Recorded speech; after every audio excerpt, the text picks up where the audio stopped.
What is going on, everybody? Welcome to the Locked In Sports Podcast. I'm William Locke, and welcome to our 2025 St. Louis Cardinals preview. Joining us today is Mr. Alden Caraway, who, fellow high school baseball teammate, 2016 state champion. He joins us from Memphis. He's obviously a St. Louis Cardinals fan. Alden, how you doing? Doing great, man. How about y'all? Can't complain. Looking forward to the season. Spring training, in full effect. And we're going to talk some Cardinals today. I know maybe the mood around the Cardinals is a little bit different than it normally is. Expectations are maybe a little lower than they have been, certainly in years past for this team. But looking forward to talking about them, having you on. You've been on, it's been a few years at this point. So happy to have you back on. We obviously have Luis here as well. Luis, how you doing? Doing well. Miami Marlins still have not made a move. They still stink. Ambiance is still, within team people that I talk about with the team. Oh, we're going to be a good team. And I'm like, all right. But today is the Cardinals podcast, one of the most historic franchises in baseball. To put into effect 19 NL pennants, 11 World Series titles, and one of the oldest teams in the majors, dating back as their founding date was 1882 when they were founded. Which makes I can't count right now. 1, 2, 3, 4. They're one of the oldest, yeah. Yeah, they're the oldest. A historic team. We're talking like Lakers, Celtics of baseball, like type of old, like really good team. Yeah, they got those famous all-time great players. Yeah, we'll see. I mean, they might have a future Hall of Famer on this year's roster. He might be getting traded. I think that's probably the biggest storyline with this team this year. But Luis, you want to run through the roster real quick, and then we'll kind of start with some of Alden's thoughts. Yeah, so since Alden's here, I know there's a lot of things to touch on with the Cardinals. I'd first like to point out that their manager is Oli Marmol. Don't know how he survived so long. Their president should have been fired a while ago. And he signed an extension spring training, I think through 2026. So he's probably going to be here for a little bit longer. That pretty much sums up Mosaic's past 3 years. Yep, Mosaic. None of his decisions make any sense. Mosaic is the president of baseball operations, as Alden has just referenced. As guys know, for a little refresher, Marmol replaced Mike Schilt, who is now the manager of the Padres. So then with their team, looking at their team at face value, they have a really good farm system headlined by J.J. Weatherholt and Tink Hence, which we'll talk about some of it later. Right now, they have Mason Wynn at shortstop. Excuse me. Alec Burleson at DH. Wilson Contreras at first. Brendan Donovan at left. Nolan Arenado at third base. Lars Nootbaar at center. Jordan Walker at right field. Nolan Gorman at second, and Ivan Herrera behind the dish. Rotation headlined by Sonny Gray, Eric Fetty, who we'll talk about a little bit later, Miles McCollus, Andre Palante, and Steven Matt. Bullpen, there's some names. I mean, Jojo Romero, a lefty. You also have Zach Thompson, another lefty, and then Matthew Liberatore's in there with Ryan Helsley, the closer. So Alden, take it away. I mean, this is your team. You're a ball knower, so go ahead. I mean, I was gonna start off by saying, I got a group message of like 4 to 8 guys, and we talk about Cardinals baseball, and we are not looking forward to this season whatsoever. There's just not a lot of optimism. I had a lot more optimism 2 years ago when I came on the pod, but I'm just upset that we couldn't manage to move Arenado in the offseason when he openly was saying he did not want to be a St. Louis Cardinal anymore. We let Goldie walk, let him go to Locke's Yankees. Yep. I think his first at bat was might have been a double off the wall or something. I can't remember. It was a double off the wall. I think it was an RBI. It was a double as well. I wish him the best of luck. I loved Goldie as a Cardinal. He won an NL MVP 1 year while he was on the team. Yeah. Him and Arenado, just when it came down to crunch time and performing when it got to the playoffs, they just never really showed up. But when you come to this team, I'm not expecting a very good record, but I'm hoping for great development out of guys like Mason Wynn. The main one I'm going to be looking at is Jordan Walker. He had a really up and down year last year, but some of it was due to the front office because, some of those guys, you just kind of throw them into the fire, let them stay in the fire and kind of work through their issues. But Mozeliak kept on sending them down to the Redbirds, where I think it kind of just completely messed up his groove and his confidence. It's kind of been like 2 years of that at this point. A little bit in 2023, and last year he spent a lot of time in Memphis, which I get it. Like it wasn't great at the major league level, but like speaking to your point, with those young guys, like especially with how good pitching is in today's league, like you're not going to come in and hit 300 right away. Like there's going to be struggles, and he's a power bat, so the strikeouts are going to be there. But I really do see it with him. Like the talent is there. I think it's a lot of it's just going to be mental, and like you said, giving him time to adjust at the major league level. Yeah.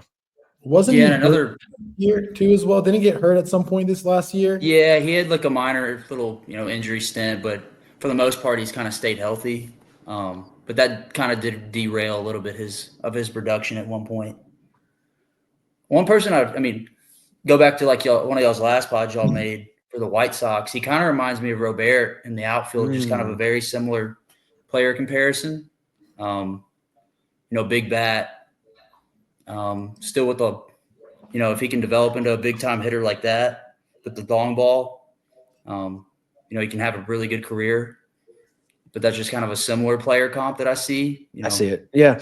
And he was an extremely highly rated prospect. So the talent is there. It's just, it's so hard to predict with these guys, like who's gonna pop at the major league level. But he's still like 22. He's going to be 23 this season. Like, it's not necessarily a make or break year, but you'd hope he starts to show some signs this year. Another guy, you mentioned him too, but I'm really looking at Mason Wynn. The defense is there. He's already, I think, one of the better defensive shortstops in the National League, certainly in that division. Him and Dansby are the guys, and Ellie. You got some pretty good shortstops, honestly, in the National League Central. The bat wasn't awful last year, like 730 OPS. Maybe hope to see those stolen bases get up. Only had 13 last season, but I'm a guy like if your baseline is you're a really good defender, like you're gonna have a career in the major leagues. And like I think the Cardinals is as like a team that traditionally like builds their roster out the right way and focuses on defense and like the little things at the plate versus just power and high power, high strikeout guys. So I think he has the floor of having a long career, being a solid Major League Baseball player. Be really curious to see how kind of the bat develops this year.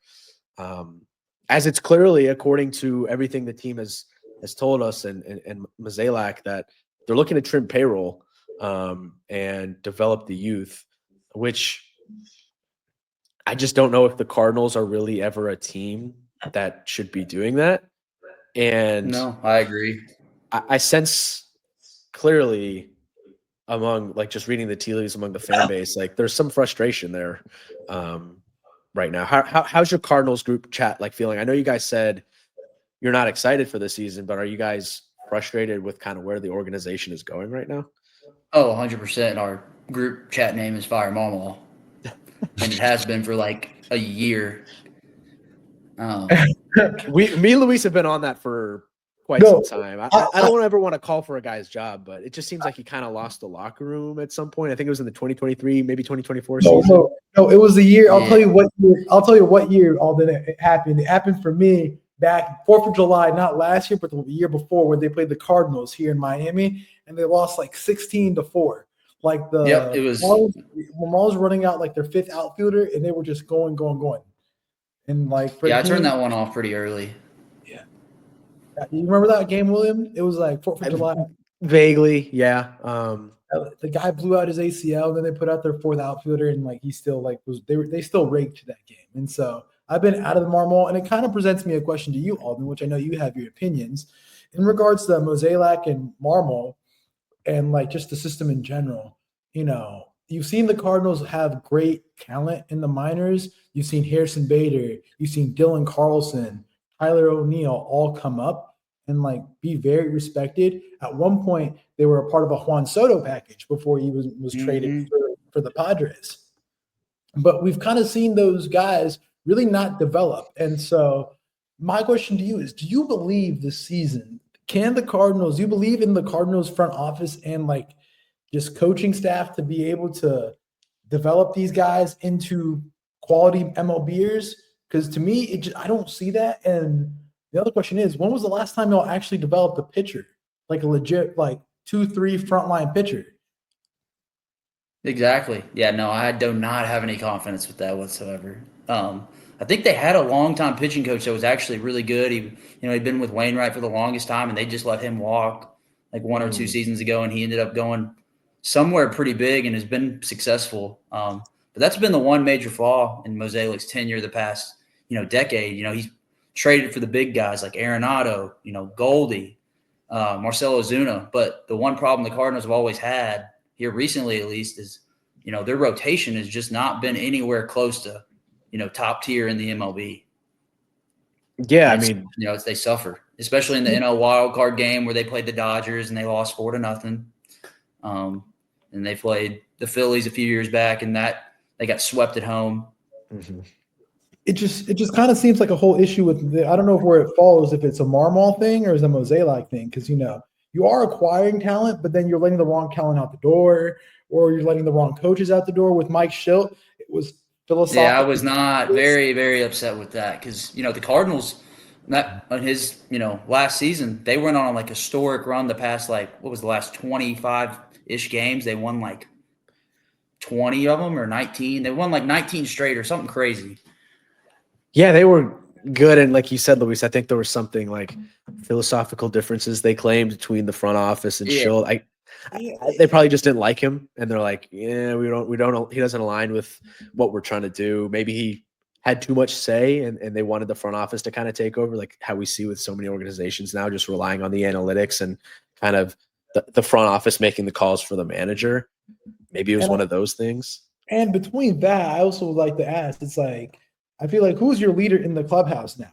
Like between Mosaic doing all the moves that he's been doing, like he got rid of Tommy Edman. Like it seems like you have been betting on the wrong guys or not developing them correctly. And that's something I got to ask you. Is it betting on the wrong guys or just not developing correctly? Add that, Yadier Molina, I kind of feel like they're still feeling those after effects where he was a guy, him and Payroll were like the big dogs in the clubhouse. I think Yachty, because he openly came out and said that he would like a position in the Cardinals organization and be involved. But for whatever reason, like a few weeks later, he was like, we couldn't come to terms, which obviously means the front office would not give him his way of what he wanted to do. And I feel like for the next generation of Cardinal teams, they need a face like Yadier Molina, like an all-time great catcher, to be involved in how – winning baseball is just play. Like Yachty did not play on losing baseball teams. He played winning baseball. It's an interesting point, Luis. There's an environment. Yeah, it's an interesting point, Luis. Like you have Wainwright and Yachty for 20 years, whatever. Clearly the leader, the mainstays, they were the staples of that organization, the leaders in the clubhouse, like no question. And then they both retired naturally. They're, Hall of Famers, whatever. And it kind of leaves this void now with Goldschmidt. He maybe was the leader in the clubhouse last year. Team wasn't very good. I mean, they finished about 582 and 83 and 79. And now Arenado, who is clearly, he can say he's committed, but it's awkward. Like there's no denying that it's awkward. He's not going to be a leader in that clubhouse. Like who do you point to? The rest of the guys are pretty young. None of them are outstanding. Like, tell me the difference between Alec Burleson, Nolan Gorman, and Lars Nootbaar, Brendan Donovan. Like, they all kind of feel like the same player to me. Kind of Cardinals guys that maybe they didn't develop to the best of their abilities. Maybe one of them pops this year, but I just think a lot of it too, going off that point, and Alden can speak about what happened last year. I mean, we do give up Marmol a lot of flack, and we're all Marmol out, and I'll have a question later about that. But my thing is, don't you feel last year a lot of the season was derailed because of injuries? You had that Wilson Contreras injury, that freak injury that happened at the start of the year, Nolan Gorman's back issues, Goldie not starting off great, and they said Arenado switched his swing. That's kind of all plays into a bad season. I don't know. Yeah, that definitely played into it because, at the time that when Wilson Contreras got hurt on that freak injury, he was our best hitter on the entire team at that point in the season. So, injuries definitely did play a part in how the season went. But in the grand scheme of things, injuries happen to every single team in the, MLB. We just folded. And one thing Mozeliak has been saying for the past decade is like, the fans, they need to be patient. They need to be patient. Mm. We've been patient for 10 freaking years. Like, you've been making bad move after bad move, letting people walk when you gave up everything for them. I don't know. We're just in a very frustrated position at this point because, you never know. We might finish last in the division. We could finish second. There's no way we finish first. I'd be shocked if we finish first. They're plus. I just had the odds. They're like the thing is you are in the plus plus 600 to win the division. It is like if you were to pick one division to be in, it would be probably the National League Central, maybe the American League Central. It's one of the central divisions. We talk about it every single year. But so all you really need is like one of these young guys to pop, have a good season. Like Jordan Walker hits 35 home runs, and Mason Wynn continues to play really good defense. And then like Alec Burleson, Brendan Donovan, one of them gets going, and then the pitching works out. Now the pitching kind of scares me. Like Sonny Gray, he had like a 3.89 ERA last year. He's owed $25 million this year, 35 next year, and then a club option the year after that for $30 million. It's a big contract. 35 years old. If the Cardinals are looking to trim payroll, and say he has a really good first half, and we know they're trying to trim payroll, maybe that's a contract you look to move. I think Ryan Helsley, the closer, $8.2 million, one of the better closers in baseball. He's a free agent after this season. I think that's certainly a name that you look to trade at the deadline as well. Will probably be one of the best relievers, if not the best reliever traded at the deadline if the Cardinals aren't in contention. So I look at those two guys. If the season goes south, you can trade. If the season turns out to be better than you think, like, okay, then all of a sudden we have two, top pitchers that help out. But Arenado, it seems like that trade is going to happen, Alden. So I'm curious your thoughts on, like, I know you said you were frustrated that they didn't trade him, but like, given, and there's a really good article in The Athletic today that I read by Katie Wu, who kind of went into detail about the discussions that the Cardinals had with teams trying to trade for Arenado. And it just doesn't seem like there's much of a market now, because the 5 teams that he listed that he won't waive his no trade clause for, the Dodgers, Red Sox, Yankees, Padres, Astros. Apparently the Astros and Cardinals re-engaged in trade discussions last week, but no deal is gaining traction. The Dodgers seem committed to Max Muncy. The Yankees would make sense, but the Yankees are just being tepid and refuse to make this trade for some reason. They're out of loop.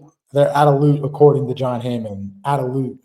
The Padres have Machado, and then the Red Sox just signed Bregman. So it's like, where is he going to move? What's the market for him at this point? He said he's not going to change that list too. So those are the 5 teams.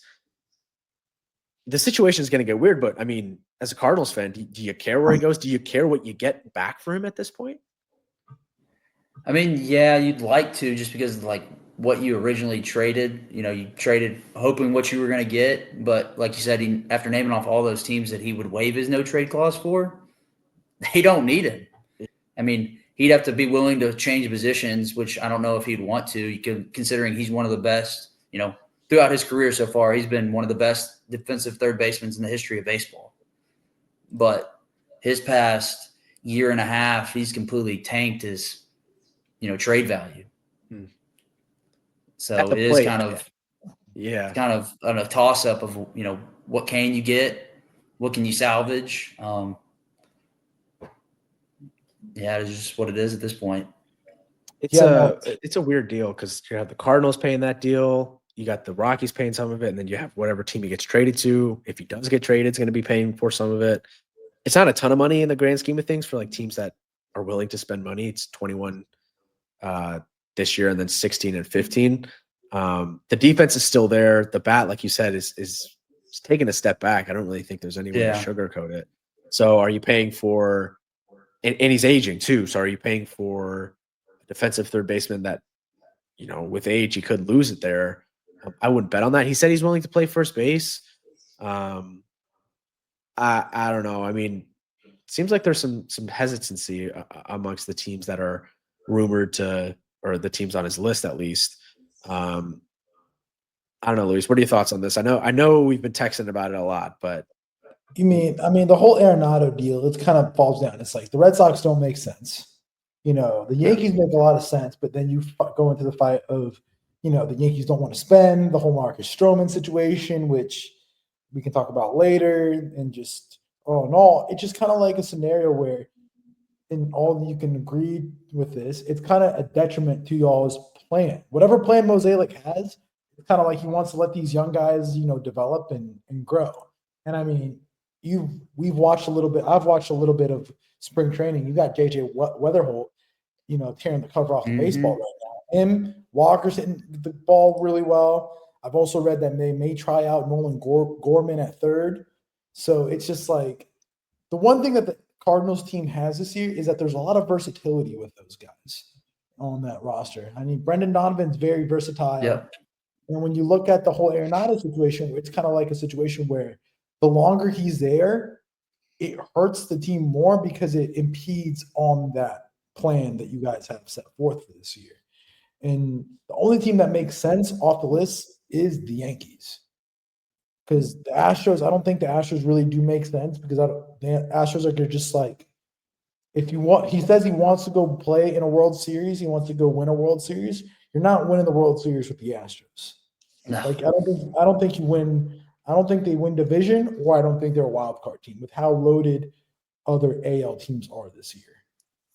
And so he is a Hall of Famer, Gold Glover. And like for the Yankees, it makes so much sense, and for the Cardinals too. I think it's just a game of chicken, in the sense of who cracks first.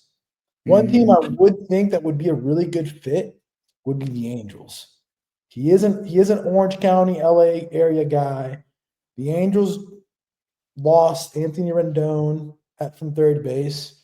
The West is wide open. I kind of think you can make the argument to him and be like, hey, Cardinals can be like, hey, we're trying to play our youth. We're trying to grow. You don't have to be a leadership role. You can go back home, play some meaningful baseball, and retire in LA. I think the Angels have a little PTSD from taking any more Cardinals players after what Pujols did. Yeah, that's true. And then my honest, like, Pujols comes back and his last season was just incredible. I mean, yeah. Hall of Famer. The chase of 700, actually improved his WAR back up to over 100 because his WAR was incredible right before he left for the Angels. And then he had a couple decent little years there, but, his last like 3 to 4-ish years, he kind of put a little taint on his, his all-time WAR and just, his averages all around. That last season was magical. What was the sentiment like before? Like, was he, when he left for LA, clearly like a money grab kind of contract, similar to Robinson Cano, Juan Soto. Maybe not Juan Soto because Soto's only there for 1 year. Pujols was there forever. He was in the Cardinal system, left to LA. Did fans hate him, or was he still liked in St. Louis? He was still very well liked because his wife came out at the time right after he signed the Angels deal and said that basically the Cardinals organization spit in his face with the offer they gave him. Because they tried to sign an extension the year before, the previous offseason, and they just couldn't come to a deal. And then they pulled back like $80, $90 million from that original offer after they just won the World Series. And, the Angels obviously offered like 50 or 60 million more than the Cardinals were willing to go, and an additional year. Mm-hmm. And I think another big time program or, team offered way more than the Cardinals as well. And the family was just kind of, disgruntled with the Cardinals at that point. So he's still very well loved by the Cardinals, even after he left. It wasn't no ill will because, in the grand scheme of things, it's a blessing that we didn't, because we competed the following next like 3 to 4 years. We made the World Series 2 years later. And we went to the LCS like twice in that time span. True. I mean, and that happens a lot in ball, where sometimes if you don't put an offer and come correct, you pretty much create that animosity during negotiations. And so you got to have good hygiene when it comes to negotiations and relationships out here, and when it comes to contracts and whatnot. So, I mean, looking forward, we've talked pretty much a lot about the whole team in general. For a team that ranked third in the NL for attendance, y'all deserve a lot better. But I know, let's take a little time. What do you think about their farm this year, Alden? I know since you're living in Memphis, you get to go out to some AAA games. I know we've all three of us have gone to games sporadically when we're living in the city. It's a good ticket price. You get to watch some quality baseball players, and a lot of them, the Cardinals do a really good job at promoting their talent up to the majors. Yep.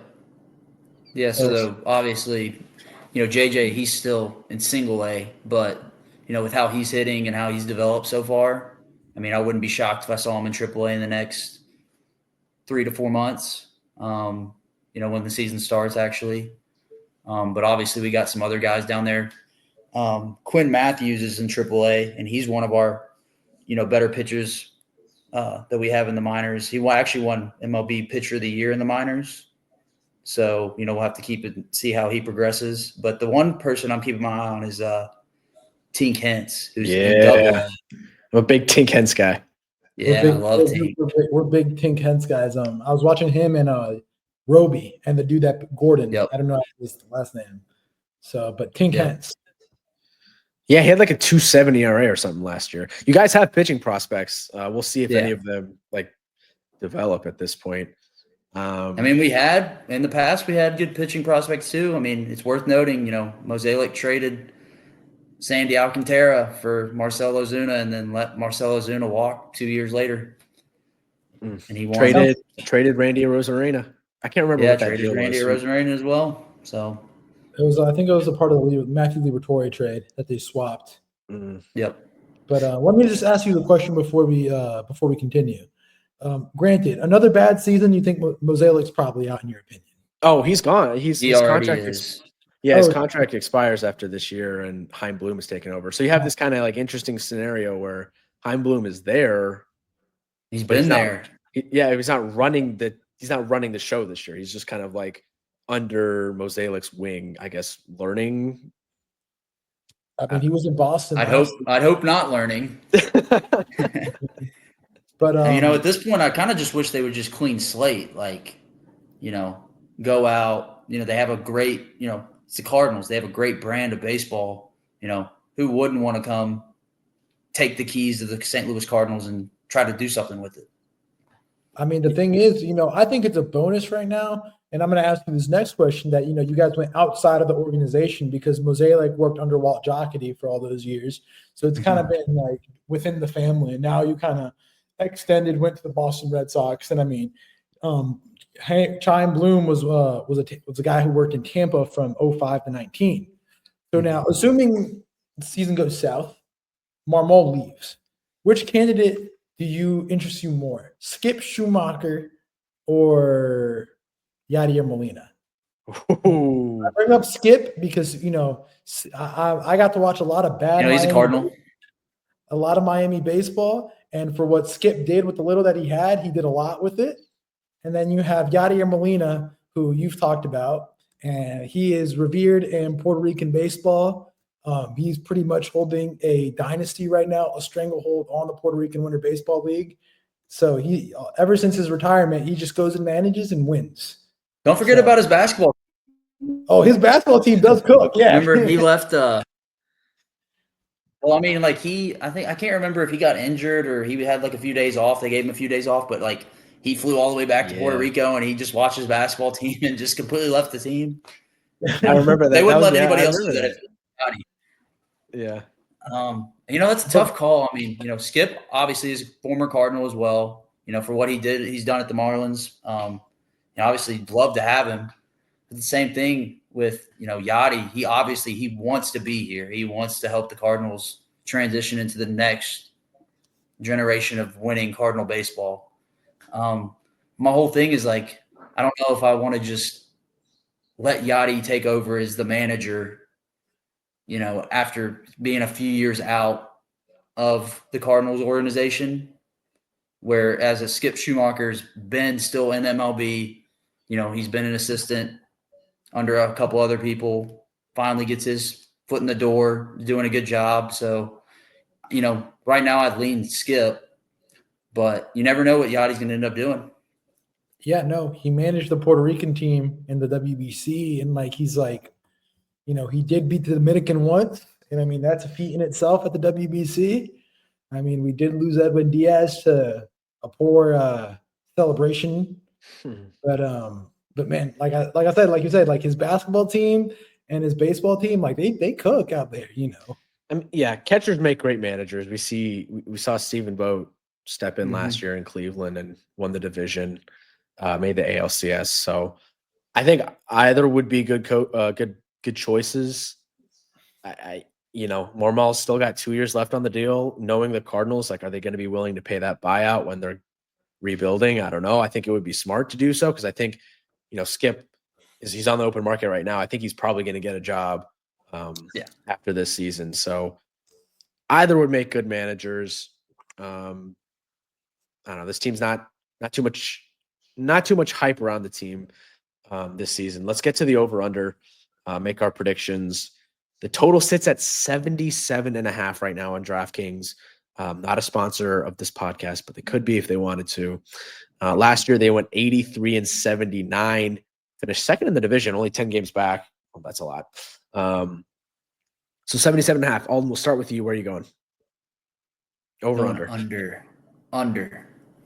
Thinking they finished with somewhere around 68, 72 wins, if I had to guess. Okay. Luis? I actually, this afternoon while we were on making our notes, I actually read the roster, and I'm not I'm a big Lars Nootbaar guy. I love Brendan Donovan. I love a lot of the pieces there. Obviously, you don't have that headliner piece to lead the whole team. You hope Nolan is a good spirit and plays good this year and becomes that headliner piece. But right now, if you were to ask me today, as of February 24th, no Nolan Arenado trade, healthy Sonny Gray because he was injured last year to start the year, did pull that little hamstring. I'm gonna go over. I think they're gonna be pesky. I mean, the Central is very weak. You don't know what to expect out of any of those teams. Probably the 5 most mercurial teams in baseball. You could see them win division, as they could be the 4th team in the division. So I'm taking the over. They're like an 81 and 81 team to me. Okay. I'm going to go under. The only reason I just can't see an over is they're actively trying to cut payroll. They're not trying to win. They've committed to the rebuild, the youth movement. They're trying to move Arenado. We'll see. I think by July he's gone. And then, if they're trying to cut payroll, there's a chance Sonny Gray is gone too. It's a big deal. I'll be curious to see if anyone's willing to take it. Go ahead. He has a no trade clause. And Sonny Gray does? Yeah, he has a no trade clause, so he'll be there. So don't worry, he'd waive it for the right team. I think he'd waive it for the right team. And Ryan Helsley, I think that would be a smart trade to make. You can get a lot for high quality relievers. Because Sony's kind of in the same position that Nolan's in. They're still they could win. They can help a team win now. Sony can still at this point help somebody win. And in the right situation, he probably wants to play in a contender that's going to compete for a World Series. And obviously the Cardinals are not doing that anywhere for the next at least 2 to 3 years. One thing I think the Cardinals the reason I went under is I think the pitching is just still, as an entire rotation, is just abysmal. You take Helsley and Sonny Gray out, this rotation is pretty bad. Yeah, Fetty, Michaelis, Palan, Fetty might be on the move. I did read today that they're open. I know my buddy who's a Guardians fan said that they're open potentially to getting Fetty. They do have Shane Bieber off of Tommy John. I just think with Sonny Gray, the issue is with him. I just don't see him being a fit in many places. He reminds me a lot like Zach Greinke, where Zach Greinke, whenever he was on those big market teams, never pitched well. But when he was with the Milwaukees, the Kansas Cities, he was great. Go look at Sonny Gray with the Yankees as compared to how he was on the Reds and A's. So Greinke had that one really good Dodgers year in 2015, but that was maybe a bit of an anomaly in the. I mean, he was an all-star twice with the Dodgers, but I see what you mean. Greinke was certainly more introverted, unique character. I mean, the rotation for the Cardinals was 20th in ERA last year, so you got a point, Alden. I do think there's going to be a lot of high-scoring games involved in the Cardinals. I think they lose a lot of 9-7, 11-8 games, especially in the division, just with our pitching. Because they have the bats. I mean, Brendan Donovan can hit, Mason Wynn can hit, Jordan Walker can hit, Newbar can hit. Keep going on down the list. Yeah, they have the bats. The rotation is going to remain a question mark, and they're not trying to win, so that just kind of screams under to me. Boy, what's up with your boy? You're one of your top 100 guys, Victor Scott. Where's he at this year? Yeah, he's on. I think he's going to end up being on the 40-man roster, but he's probably going to, be back and forth with us and the Redbirds. He could not hit last year. No, he couldn't. He was a amazing defensive center fielder when he played, but you can't keep a man in the lineup when he can't hit the baseball. Yeah, incredibly fast. West Virginia product, same with JJ Weatherholt. Alden, before we get out, Tigers basketball, Memphis. They making the tournament? They making a run this year? They are a 1-win away lock from the tournament, and after what happened last year, thank God. Honestly, I think they're underseeded. You stack up the wins that they have and compare them to a lot of top 4 seeds, they line up just as well as the other ones. One thing that is hurt Memphis currently is, they got 2 quad 3 losses. One's Temple in conference and Wichita State, where they're both on the road. But one thing that, people don't, they refuse to talk about is we are everyone's Super Bowl. We get everybody's best shot every single time we play. I mean, you're not wrong. It's a bad conference, so it is a terrible conference. It's terrible. It reminds me of Memphis in the CUSA. It's worse statistically by the metrics. It is worse than Conference USA when Memphis was there. How about Nicholas Jourdain? I just think he shouldn't start. I think PJ Carter should start. PJ Carter should start, but my whole thing with Nicholas Jourdain is he just doesn't understand his role. His role should be slasher towards the rim, gets a pass, dunks, or layup. Defend. Not go ISO on a defender, get stripped 3 times a game, and commit stupid fouls. And then he shoots the basketball 3-point shot. Well, he used to, last year he actually shot 40% from 3, but now he gets the ball when he's wide open at the 3-point line, and he's just scared to shoot it because he's been playing so bad. He just doesn't fit his entire role every game. He's sporadic, is what I like to say. He has his moments of really good, but he has some moments of really bad where you got to just take him off the court immediately. I'm telling you, it should be PJ Carter, Denver Harris, 6-man, and then Jourdain by matchup. That's it. But I think the Tigers do have some good potential to make some noise in the tournament, given they get the right draw. Because if they fall on that 8th seed, 8 seed's always tough. Hey, but if they get a Michigan, that's the death scenario because they'll have Danny Wolf and that big boy Golden. Oh boy. I don't know. Michigan's. I'm getting Hey, don't even bring up Golden. I'm getting a little PTSD from that FAU game a few years ago. I mean, that Michigan State win should certainly help your tournament seeding. But yeah, it's all about drawing the NCAA. What about the Grizzlies? Conference finals potentially this year? Finals? It depends on the draw. But just to put it lightly, if Ja doesn't get his head out of his ass very soon, we're not going anywhere. Jaren is great. Oh my God, Jaren's definitely improved so much. But how far are you going to go in the playoffs when Jaren Jackson is your best player? Yeah, Ja, I don't know what the deal is with him. He's just mentally, he's not there. You can see it in the interviews. You can see it on the on court when he's playing. Something bad happens and he just walks down the court, doesn't play defense anymore, and just puts his head down.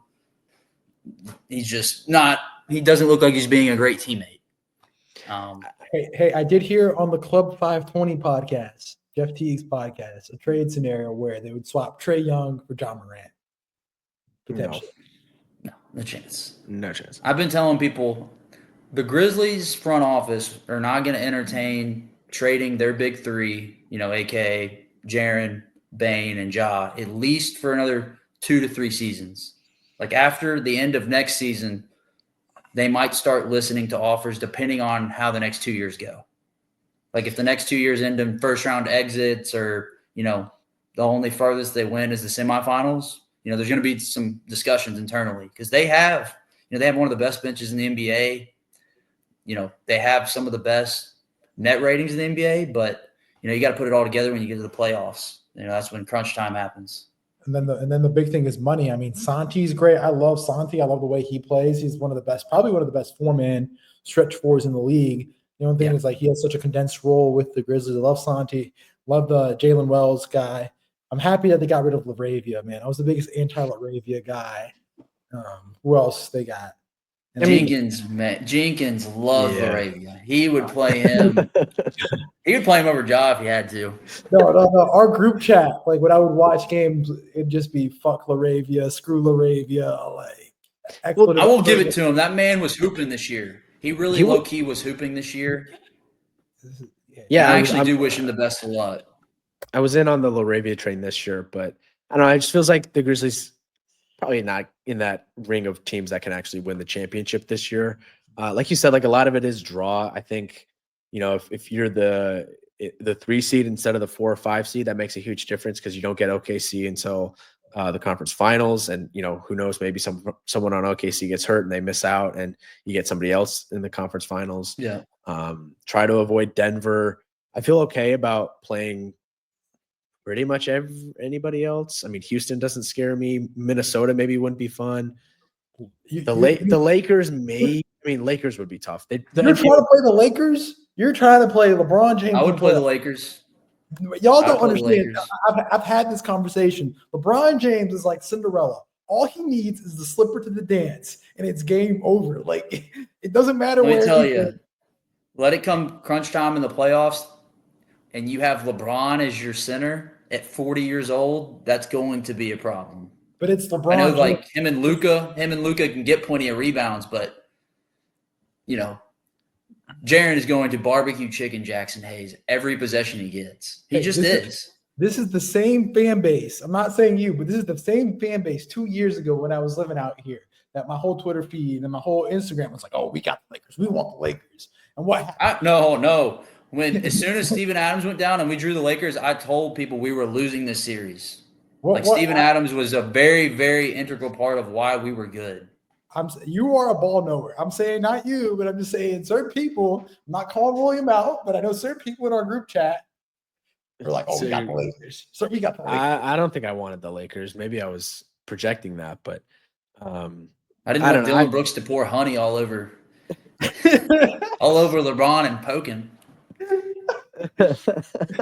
Hey. Love DB, but he had to go. I mean, it had to happen. Hey, now there's GG Jackson and VWJ, man. I love VWJ and GG Jackson. VWJ looks like a wide hooper with the ankle socks sometimes. They got a fun team, but there's a lot of potential. There's a lot. It just feels like we've been young for so long, and the core is still super young. Like most of these guys, when they win their first championship, they're 27, 28. Not that the Grizzlies are ever going to win a championship per se, but we still got to remember they're still super young.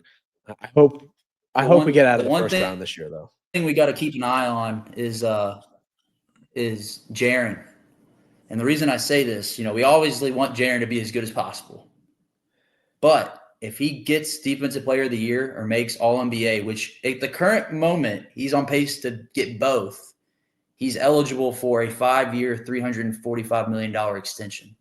That's the Supermax, right? That is a Supermax. He would be the richest contract in NBA history in terms of I'm sorry.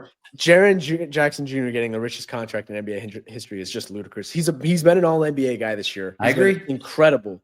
But to be that, and I know he'll get surpassed next offseason or whatever. You know what it is, Yeah. William? You know what it is? It reminds me, and sorry to cut you off, but it reminds me of a couple years ago.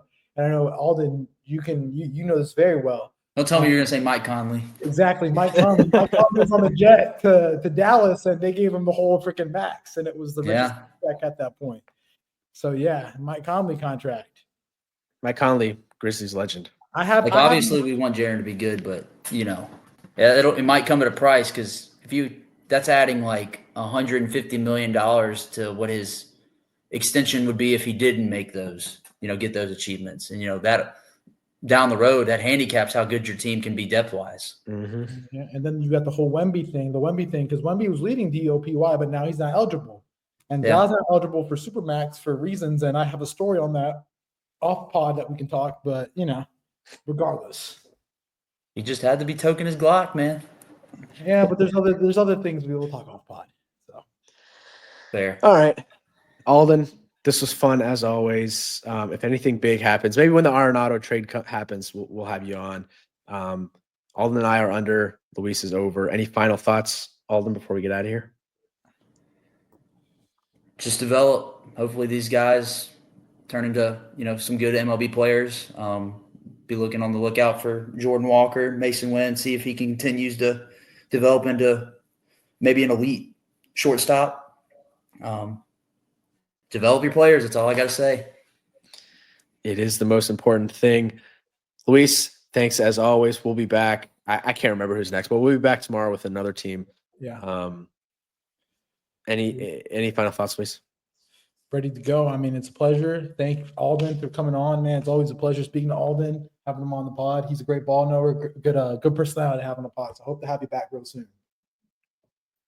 All righty. Go Tigers. Go Grizz. Yeah, for sure, guys. Thank you all. Go Cards. Yes, sir. Go Tigers. Thank you all for listening. Like I said, we'll be back tomorrow with the next team. And until then, we'll catch you next time. Peace out.